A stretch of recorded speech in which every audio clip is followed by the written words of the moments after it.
पिछले 2 सालों से हमने देखा है कि ओनियन का एरिया रिकॉर्ड हाई बढ़ा, प्रोडक्टिविटी में रिकॉर्ड लो डिप हुआ।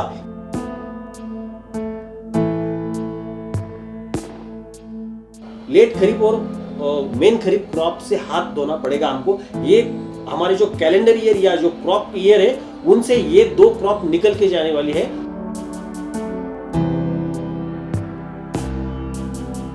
हमारा एक्सपोर्ट गिरता जा रहा है, डोमेस्टिक सप्लाई में हम जितना बढ़ोतरी करना चाहते हैं उतना हो नहीं रहा है। और सबसे बड़ी चीज क्वालिटी, हम उस क्वालिटी का प्याज उगा ही पा नहीं रहे हैं जिस क्वालिटी की मार्केट में डिमांड है। कमोडिटी मार्केट को बहुत बार वेदर मार्केट भी कहा जाता है कि ये वेदर ड्रिवन रहता है। और हमने देखा है हाल फिलहाल में पूरे विश्व में जो वेज ऑयल्स हो या ऑयल सीड का जो भी शॉर्टेज है वो वेदर ड्रिवन है। आपने जो पूछा महाराष्ट्र के संदर्भ में, तो महाराष्ट्र में इसका बहुत ज़्यादा इम्पैक्ट हमको प्याज इस क्रॉप में दिखने को मिला है। वो किस प्रकार का, तो सर्वप्रथम पिछले 2 सालों से अगस्त महीना में जितना बारिश आता है उतना कई सालों के मुकाबले बहुत ज़्यादा बारिश बैक टू बैक ये पिछले 2 सालों में हुआ है। बारिश के साथ आर्द्रता बढ़ी है, मॉइस्चर बढ़ा है। कितना बढ़ा है कि रिकॉर्ड ऐसे दिखाते हैं कि 48 सालों का सबसे ज़्यादा मॉइस्चर या सबसे ज़्यादा बारिश हुआ अगस्त माह में। तो अगस्त महीना ये खरीफ क्रॉप के लिए बहुत अहम रहता है।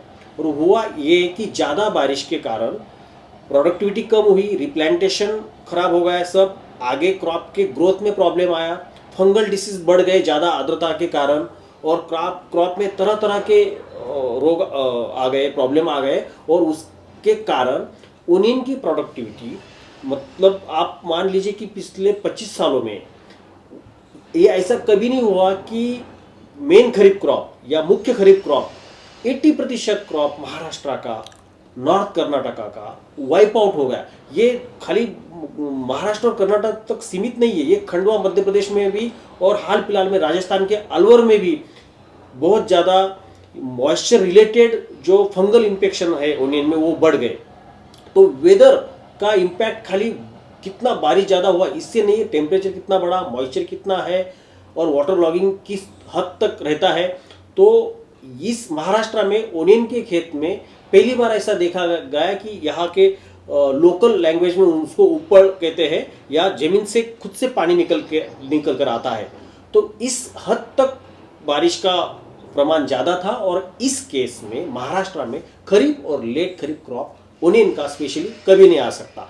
तो ये वेदर चेंज या क्लाइमेट चेंज का जो भी मैसेज है ओनियन फार्मर के लिए वो ये है कि हम लेट खरीफ और मेन खरीफ क्रॉप से हाथ धोना पड़ेगा हमको। ये हमारे जो कैलेंडर ईयर या जो क्रॉप ईयर है उनसे ये 2 क्रॉप निकल के जाने वाली है। हमको पूरा कॉन्सेंट्रेट रबी क्रॉप पर अभी कर रहे हैं हम, और उसका बहुत ज़्यादा वॉल्यूम बढ़ गया है और वो भी कम पड़ रही है। पिछले 2 सालों से हमने देखा है कि ओनियन का एरिया रिकॉर्ड हाई बढ़ा, मतलब 12 लाख हेक्टर या खरीफ में 6 लाख हेक्टर, 18 लाख हेक्टर तक रिकॉर्ड हाई एरिया होने के बाद भी प्रोडक्टिविटी में रिकॉर्ड लो डिप हुआ। इसीलिए हमको 2.5 करोड़ टन का क्रॉप साइज मिलने के बावजूद हमको शॉर्टेज झेलना पड़ता है दिवाली के समय में।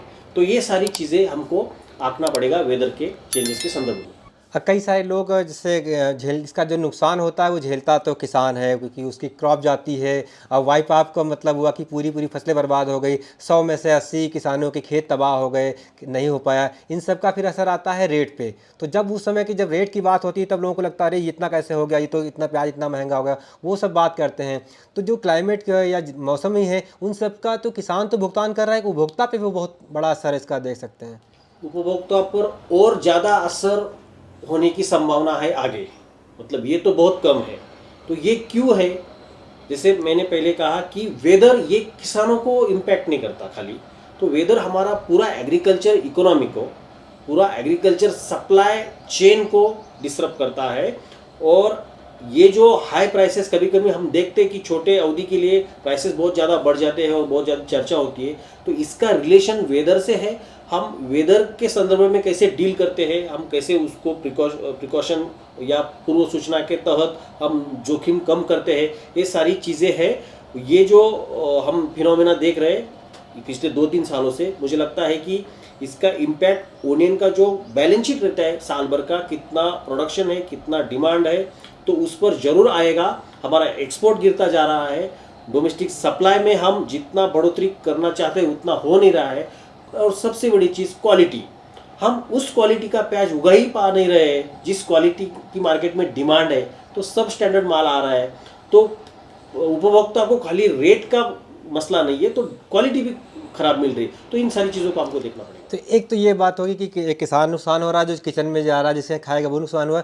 इसका जो पूरा जो हो रहा जो इकोनॉमिक्स है वो तो हर जगह हो रहा है। भारत मौसम सिर्फ भारत का नहीं बदला, अफगानिस्तान का बदला भी है, और वो जहाँ से हम प्याज मंगाते हैं मोजाम्बिक का या किसी दूसरे दुनिया का, वहाँ से भी बदला है। कोई भी कमोडिटी और हो, तो उन सब का ग्लोबल मार्केट पे कैसे असर देखते हैं? जैसे ग्लोबल मार्केट में तो इसका बहुत बड़ा असर हमको दिखा है कि साउथ अमेरिका में हमने देखा, ब्राज़ील अर्जेंटीना में अभी ड्रॉट लाइक सिचुएशन है, तो वहाँ पर जो क्रॉप का आकलन था सोयाबीन का फॉर एग्जांपल, जो पहले हमने 14 करोड़ टन का था, अब वो 12 करोड़ टन के नीचे फिसल गया है। और सोयाबीन का जो वर्ल्ड बैलेंस शीट है, मान लीजिए कि 37 करोड़ टन डिमांड है और उसके सामने 35 करोड़ टन सप्लाई या उत्पादन है, तो 2 करोड़ टन का तो डेफिसिट हो गया। वही चीज़ आप देखोगे तो पाम के संदर्भ में हुआ है, साउथ ईस्ट एशियन कंट्रीज में हुआ है। तो वेदर जिस प्रकार से फूड क्रॉप्स का प्रोडक्टिविटी कम कर रहा है वेदर के कारण, जो हम देख रहे हैं, और जैसे आपने कहा कि भारत के बाहर और खास करके जो हॉर्टिकल्चर क्रॉप्स है ओनियन जैसे, वो बांग्लादेश में हो, अभी बांग्लादेश में अगर कुछ प्रॉब्लम हो जाता है उनकी लोकल क्रॉप को, ओनियन को, तो भारत में रेट बढ़ जाते हैं, क्योंकि भारत प्रमुख सप्लायर है बांग्लादेश का ओनियन के बारे में। तो उसी ये जो चीज़ें हैं, कोई आप क्रॉप कोई भी लीजिए, जैसे कपास का आपने देखा कि जो कपास का एरिया बढ़ने के बावजूद सप्लाई गिर रहा है। तो वर्ल्ड वाइड ये सब चीज़ें हम देख रहे हैं, ये जो फिनोमिना है वेदर का, वेदर क्रॉप्स या वेदर जिस प्रकार से प्रोडक्टिविटी ड्रॉप कर रहा है, और हमारी बढ़ती डिमांड सबसे अहम मुद्दा है। हम हर साल बढ़ रहे हैं डिमांड के संदर्भ में। जैसे हमारा इंडिया का अगर देखा जाए तो हमारा वेज ऑयल्स का डिमांड 10 लाख टन, पल्सेस का डिमांड 10 लाख टन बढ़ रहा है हर साल, और हम उतना उगा नहीं पा रहे हैं। और इसका संबंध ग्लोबली इसलिए है क्योंकि हम ये क्रॉप इंपोर्ट करते हैं। हमारा पूरी जो देश की क्षमता है ऑयल सीड की, वेज ऑयल्स की, उसका हम लगभग 65% इंपोर्ट करते हैं। अगर इंपोर्टिंग नेशन में वेदर रिलेटेड कोई डिस्ट्रप्शन है, प्रॉब्लम है, तो हमारे पूरे देश के इन्फ्लेशन में उसका असर पड़ना ही है, और हम वही चीज़ों को अब होता हुआ देख रहे हैं।